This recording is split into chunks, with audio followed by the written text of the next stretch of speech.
Here's your host of Shaping Success, Wes Tankersley. What is up, everyone? Welcome to Shaping Success. I'm your host, Wes Tankersley. Today, we have a great guest for you. He is a personal trainer, a podcaster, a husband, father of two. He is someone that I went to high school with, and I just started talking to him for the first time in about 22 years. So, Michael, welcome to the show. Thanks, man. It's good to be here. It's good to see you. Yeah, excited. Yeah, I was thinking about like when the last time we saw each other was, and it was probably high school, right? I mean, I'm pretty sure it was because I'm boycott high school reunions, and so I haven't gone to the 10 or the 20. So I went to the 10, I didn't go to the 20, but yeah. Yeah, I think there was a whole like 20 people at the 20. So I think we were. I think pretty small. I don't think we missed out very much. That'd be 6 at the 30. Yeah. Oh man. Hey, I've been watching you, even though we haven't talked, you know, with social media, it's great because we always get to kind of see what you're doing. And I've been kind of following you the whole time. I'm with you too, man. Yeah.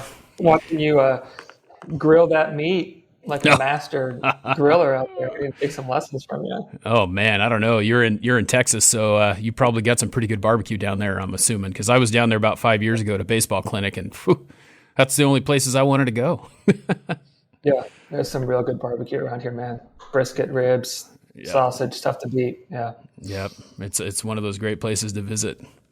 So, hey, you know, I know I've been watching you over this whole time, and I've always struggled with my weight and struggled with fitness and struggled with those things after high school. And it's kind of refreshing to hear kind of your take on that stuff. And that's kind of why I wanted to have you on here. Can you talk a little bit about what you do? Just kind of tell us what's going on with you. Yeah, I mean, so technically, you know, I would say I'm a personal trainer, nutritional coach, and I've been doing that it'll be 13 years in October. So longest job I've ever had. You know, and what that entails is a variety of things, but typically, you know, it's looking at where are gaps in people's nutrition or self-care, and how do we kind of help plug those gaps and build habits in a way that are sustainable and long-term. That kind of thing, so that people can be healthy just for the rest of their lives. Yeah, I tend to say I help people connect dots and then interpret the pictures. You know, kind of looking at what are our struggles, what are sort of our places that we you know, really have a difficult time with taking care of ourselves. What are the reasons behind that? How can we sort of connect these struggles, common themes, that kind of stuff, and then where are we headed from there? So that's kind of it in a nutshell. Yeah, and I really I started listening to, I've listened to a couple of your podcast episodes, but I was headed on up to Micheal the other day for an appointment, and I probably caught, I think, 8 episodes on the way up there. It was just like one after another, and it was just really exciting to listen to it, because I know how you, like listening to you and seeing you on social media over the years and talking about, you know, training and things like that, I kind of have an idea of the way that you look at things, and it's funny because I've been through all those different types of diets, you know, keto, working out like until, you know, just depleting all those calories, everything, calories in, calories out, all these different things, trying to lose weight over my lifetime, because I was really active in high school. I played a lot of sports, and then it's over and you don't know what to do after that. I mean, it's one of those things. So I really like the take that you have on it, which is like, there's no take, right? It's not the same for every single person. Can you talk a little bit about that and how you tackle a client? Yeah. Well, I think I think my approach it's a little bit more difficult than a lot of approaches, but I think it's the only way that we're going to have like sustainable long-term success, right? So like, you know, your typical approaches to getting healthier, they take an individual and try to plug them into like this generic approach, right? Like, okay, everybody needs to do keto. Everybody, you know, can't eat after 7 p.m. Everybody needs to intermittent fasting, you know, whatever it is. And we're taking very specific people, unique people with different experiences with their own bodies and weights, different experiences with food, you know, I mean, different experiences as far as like how they were raised and how people or how their families and people around them talked about food and exercise and their bodies, different goals, you know, I mean, just a bunch of different things that really help shape or help determine what a healthy way forward is. And so my approach is kind of the opposite of that. We're not taking individual people and trying to plug them into like a generic approach. It's looking at the individual person and building approach specific to them. right? As far as, I mean, tastes and preferences and goals and time and all this kind of stuff. And I really think I feel like it's critical if we're going to look at long-term success and being sustainable. Because I mean, honestly, really, like I've never met anybody. It's like, yeah, I'd like to get healthier and then be unhealthy again in 6 months, right? Right. But like, that's the approach a lot of us take because it's extreme, it's restrictive, it's very interruptive. It kind of takes over our whole life. And then at some point, we get tired of white knuckling it and a bad day happens or we're just exhausted and it just all kind of comes crumbling down. And then maybe a year later, we're like, okay, I'm going to do this again. And it's just this perpetual cycle. And I think the reason that a lot of us or most of us have at least found ourselves in those positions, if not continually find ourselves in those positions, is because we're going about it backwards. We're ignoring all the things that are unique to us, our personal struggles and false beliefs about ourselves and histories, and setting all that aside and just trying to take this very general approach of just checking these boxes. Did I eat these things or not eat these things or not eat here or eat here or whatever? And I really think that if we're going to do this long term, if we're going to look at really, being healthy in deep ways, not just physically, but mentally, emotionally, spiritually, all that stuff, then we've got to design an approach around us and all of the things that make, us unique and all the things that are unique to us and where we're wanting to go. Yeah, and it's interesting listening to you talk about that because I know, and you kind of hinted at this, but it probably makes your job a little bit more difficult than your typical trainer. Because I've had trainers before myself, and you sit there and you talk to them. The first thing they do is, the one that I went to anyway, was they sat you down, they took your measurements, and then they plug you into this thing, and it tells you how many calories you should have and what you should eat of each, micro, macro, nutrients or whatever and all that stuff. And then you just follow this. And that's what you do. And you're going to do this for the rest of your life. And like you said, you start getting to the point where you get tired of things and you want to have those 10 gummy bears, right? You want to have the bag. Yeah. The bag. It was funny when I was listening to that because my wife is a sugar person. Like she's got to have a little candy here and there. And I never was. And so then, obviously we've been married 22 years and we're sitting here and it's like, she does that, I do that. We kind of feed off of each other. And if you cut those things out completely, you're going to overindulge. There's no doubt about it. Yeah. And that's the thing. It's like, so often the typical approaches and the approaches that get the most attention within the fitness and diet industries are approaches that for almost 100% of the time set people up for failure, set people up to wind up in a place where they're discouraged and they're like, of course I'm here again because this happens every time. And they're just following this kind of feel like predetermined script, right? Yeah. And it's because nothing's personal. And anytime we restrict, man, as soon as we set something off limits, that thing's attractiveness goes through the roof, right? Yeah. And I mean, to me, it's like, I don't know where this idea came from, but the idea that we're going to live the rest of our lives and not enjoy things that we enjoy, this is ridiculous to me.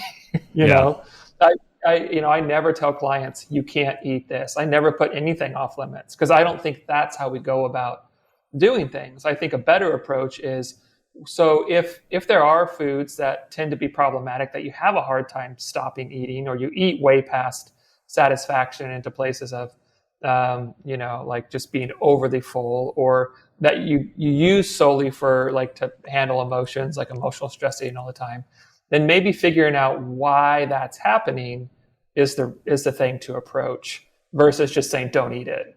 Because we can say, okay, don't eat after 8 p.m. Well, I mean, in a way that's a fix, but that's kind of like a Band-Aid on a real big wound, right? There's something underneath that. There's a reason that we're eating past places of comfort, or that we're eating mindlessly, or that we have a hard time stopping eating certain foods. And if we can begin to address those reasons, well, then we don't need these rules because we're figuring that out in kind of these deep ways, right? Like I like to say, typical approaches towards being healthier kind of outsources our success, right? Like keto is going to help me be successful. This class is going to help me be successful, whatever. And we put all of our hopes in this approach versus I think it's a lot more worthwhile. It's harder work for sure, but to make success an inside job.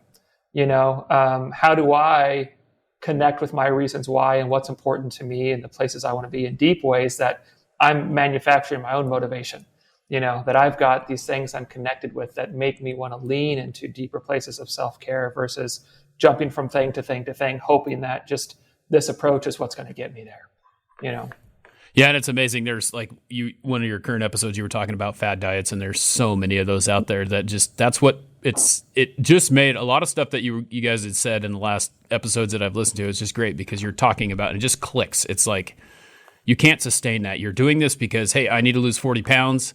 We're not getting to the bigger, the deeper problem with that of why do you need to lose that? What are the reasons why? And you talk a lot about like body image and what the media portrays as, or people in general just portray as a healthy body type.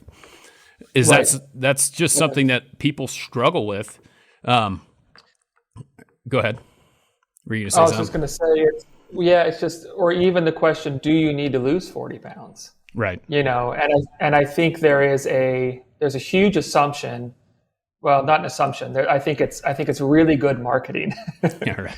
Really good marketing in a really gross way, right? It's good in a very successful kind of way, but I think it's predatory and abusive, and I honestly believe it's that way. But it's this idea that if we're going to get healthier, then we automatically assume part of that is going to be losing weight, right? Without any kind of other information, without any kind of data that indicates, well, you might actually be healthier if you lost some weight. It's just, well, being healthier means being smaller. And I think that's often not the case.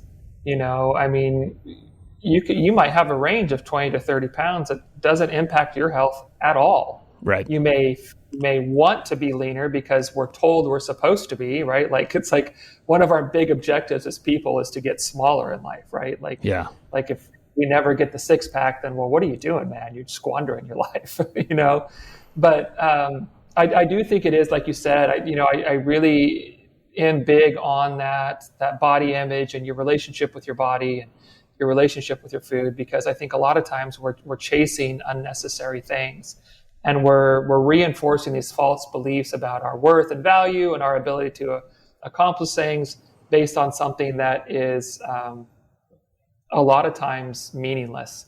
It's just sort of this thing that we've been told we're supposed to do, and so we feel like we're supposed to do it, and it may not have any bearing on our health at all.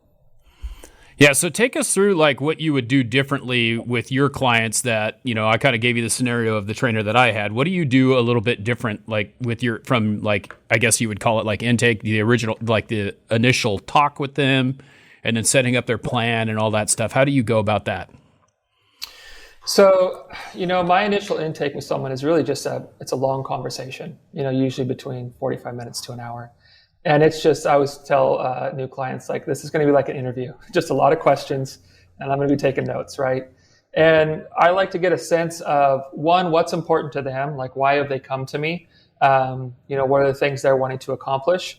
But then also, like, what do your days look like? What do your routines look like? What have past attempts at getting healthier looked like?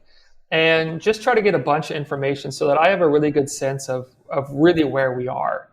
I never ask anyone about their weight because I don't care, right? Like that's not an important thing to me. Now, if it impacts their health, then yes. But just in general, like, I don't care what you weigh, because I think focusing on that is kind of putting the cart before the horse, right? Like, that's an outcome. If we need to lose weight, then we need to focus on behaviors, and let's focus on behaviors for the sake of behaviors because they're inherently have value, right? But so it's just a long conversation where I'm trying to get a sense of where they really are, and not just where they think they are with their health or where they think they need to go, but maybe begin to cue into what are some deeper reasons why this might be important to you. What are some other things besides getting smaller that we can really begin to focus on? And then from there, I'm like I've said, earlier, I'm really big on sustainability. To me, it's like, if we can't do this forever, at least in some consistent ways, then what are we doing this for? So my big thing is let's establish some really doable goals, a couple of them, not 17, right? Like we're not going to, only eat fruits and vegetables and lean meat and avoid all processed stuff and sleep 8 hours and drink 120 hours. So I'm just like all this stuff that everybody tries to do at once. Yep. It's like a lot of times it's, hey, let's make a schedule for your workouts. Maybe that's twice a week to start, right? For 30 minutes or 10 minutes, like whatever it is, what feels doable. And maybe it's, let's try to get a fruit and a vegetable every day. And let's start there. And then as these become more consistent and they're not so top of mind, they just kind of become ingrained in what we do, then let's build on them. And then when those become more habitual, let's build on that. And I think what happens is we wind up in the same place that people try to start and maintain, but we wind up there having these things just kind of built into our routines and our habits and that kind of stuff. And it's just a lot easier way to be successful long term. Yeah, it sounds a lot like James Clear's habit stacking. Like you just start adding a little bit here and there and just keep going and adding a little more. So, yep, and that sounds like, a perfect way to sustain it by continuing to just add a little bit, but stay consistent in the previous goals. Yep. And my big thing, honestly, is err on the side of caution, because I would rather have set goals a little bit too easy and have people feel like they're crushing it versus a little bit too hard and feel like, I'm failing right out the gate. Because even if you have to pull things back, and you wind up where you would be from the other direction, you wind up in a very different mental state. If you have to step things up, that's like, yeah, I'm crushing it. Let's go. If you have to pull things back, that's a rough place to start right from the beginning. And I think that's what happens with most of us, right? We take on all these huge lifestyle changes, and a week or two or a month or two later, we're like, I can't do all this stuff.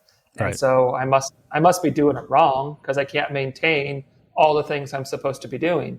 When it's like, no, you're really just a person and life happens, and we only have so much, resources. We only have so much time and energy and attention that we can give stuff to. And when we add all these things into an already full life, well, what do we think is going to happen? We can't give all that stuff attention because we just don't have it. Yeah, and it's crazy because most of the time what happens is you restrict everything that you're doing, and the next thing you know, you take that one, you're like 2 months, you're banging it out, you've lost 20 pounds or whatever, but you get to that point where, the scale didn't move today. Well, screw it, I'm going to go try something else, and then you just blow up because you just continue to, you're like, a little bit won't hurt me, and I didn't do this, and the next thing you know, you're just back on that slippery slope again. Yep, it's kind of that all or none thinking, and I think that's probably the most common problematic mindset that I see, is that all or none thinking. Either I'm doing everything or I'm doing nothing. It's like these are the only two options. And I think part of my job as a coach is helping people understand there is so much space in between those two options that we can exist. Yeah. And to move like a continuum up and down that line is really okay. If you start out and life's good and you're able to exercise 4 or 5 hours a week and you're doing meal prep and that kind of stuff, great. But then what happens when a parent gets sick, is in the hospital, or someone loses a job, or whatever, like stressful things happen? Well, then it's like we often feel like we have to continue to be performing at this certain level and doing a certain number of things that we've been doing, right? And if I can't do them all, then what's the point? And it's like, man, you can pull back. Like you can scale things back a little bit to a manageable place and still be doing something, which is a whole lot more than doing nothing. And then we're continuing to flex and kind of strengthen these muscles of being mindful about what we're doing and doing things where we can and offering ourselves grace and forgiveness, for not being able to do what we think we should be doing. And then when things calm down, it's a lot easier to step stuff up back to a previous level than starting from scratch. Yeah. And, so I think that's one of the main things I try to help instill in clients is this ability, like, it's not on or off, right? It's not like we're doing it or we're not. It's let's always be doing it, but let's give ourselves the ability to bend and flex things to make it match life as it changes, because it's going to change. And if we can't adapt to life's changes, then we're not going to do this sustainably ever, because life is going to change a bunch of times. Right. And that's just the way it is. Yeah, it's pretty crazy. It's there's no, like we've been talking about, there's no cookie cutter, way of doing it. And everyone's body is different. We're all, it's so great. I just love, can you talk a little bit about your podcast because I love what you guys talk about. I love how it's just open. It's one of those things where, I don't know, it's just kind of refreshing to hear that take on it because you either have one way or the other, right? And it's neat. Right. And I think it's a great help for people who do struggle with their health, and it's a lot of eye-opening information. Cool. I'm glad to hear that, man. The podcast is called Middle-ish. And our tagline is a podcast about moderation in all things. And I co-host that with Erin Green. She's a registered dietitian up there in Boise. She and I have known each other for 12 years, I think, and kind of off and on through the years. She became a dietitian right around the same time that I first became a trainer. And we met around that time. Her husband actually did my wife and I's wedding pictures. So that's how we met. And we just kind of stayed in contact over the years. We talked about doing something. And then as things were kind of closing down in the pandemic, like everyone, we're like, hey, we can start a podcast. Right. Which was funny because it was hard to find like microphones and ring lights and stuff because everybody was starting a podcast. Right. So like something to do. But, we've shared really similar philosophies through our careers doing this of just, extreme and intense is usually not the way to go about this. And so we just felt like it was this message that we shared was an important one to put out there. And so I think June of 2020, we started it a little over a year ago. And our whole approach and kind of what we're wanting to accomplish is just honestly helping people find freedom from like these really restrictive, rigid approaches to being healthy. And it's just funny because if we look at it like typical approaches they're really restrictive, man. Yeah. Like a lot of rules, a lot of shoulds and shouldn'ts, a lot of do's and don'ts, but yet that's the approach we're taking to take better care of ourselves. Right. It's like those two things don't line up when we look at them, when we think about it in that way. And so just trying to help people find freedom from a lot of that restriction and help people understand, like, listen, it's not just all or none, right? Those aren't only two options. The answer is probably somewhere in the middle, that middle-ish, right? And what that means for you is different from the person sitting next to you. It's different from your spouse and your brother and your, friends, whatever. It's all incredibly individual and has to be tailored to the individual because that's what we are, know? And so, we just try to present a lot of information in unbiased ways. We try to look at the science behind some things and what does the science say? And then just what is our experience of working with people for, over 12 years each? What have we found to be beneficial? What are the things that are traditional approaches that people latch onto that wind up being really harmful, that wind up setting us back in ways that we don't realize are setting us back. And so that's kind of the thrust of Middle-ish is just looking at, trying to step out of that. Either I'm doing everything or I'm doing nothing and looking at where's the approach that's best for you personally. Right. And it's cool because it's like you said, she's a dietitian, you're a trainer, nutrition guy, and you guys can talk and just kind of talk about both different aspects of that whole situation. And it's very insightful. So I'm glad you're doing it. And I hope that, Thanks, man. keeps going. It's awesome. Like I've got it. I just subscribed to it. I'd been listening to it back and forth, but then it's just like, I'm going to subscribe now because I'm going to listen to it every week. So keep putting them out. It's fun. It's super like the amount of unscriptedness. It's just like, at best, we've got a few bullet points. It's like, let's go. Let's just keep it real. Just like this, right? Like, let's just have a conversation. Now, where it goes, it goes. And I think there's some podcasts I like that you can tell are very like formatted and that kind of stuff. But, and I think if it's just informational, that's fine. But when it's something like this, like to me, that conversational aspect is so much more attractive. And I think it's such a better way to convey concepts and that kind of stuff, to just be open and honest and just like, hey, here's where we're going. Let's just figure it out as we go and have a conversation. Yeah. So I like this. Yeah, it's fun. I enjoy it too. It's funny because it's more for me to just have a conversation with people, and just kind of help other people see what that looks like. So absolutely. Yeah. Hey, so it's been great having you on. I appreciate you taking the time. If someone wants to do a little training with you or follow you, I've got your Instagram handle. It's been scrolling across the bottom the whole time, but Perfect. what's the best way to get a hold of you? Because you do online training and you've done that for a long time, correct? Yeah, and that's the bulk of what I do is online train. I train a few people here in this little studio in my house, but most of my training's online. Yeah, online training, nutritional coaching. So Instagram is a great way to get a hold of me. If you want to kind of check out more about how I do things and my message, that's a great place to kind of scope that out. And you can send me a message there. You can check out my website, which honestly doesn't get updated too often, michealgrayfitness.com. Or you can just shoot me an email, michealgrayfitness@gmail.com. Any of those are great. Well, great. Like I said, I appreciate you being on here. We do have one question that we ask every single person that comes on here because the show is called Shaping Success. And really what it is about showing other people how to be successful in whatever field they're in or whatever they desire to be in. That it's not the end all when you're not there. So my question to you, this is the last one. It is, how do you shape your success? What do you consider success in your eyes? So how do I shape success and what do I consider success? I consider success, for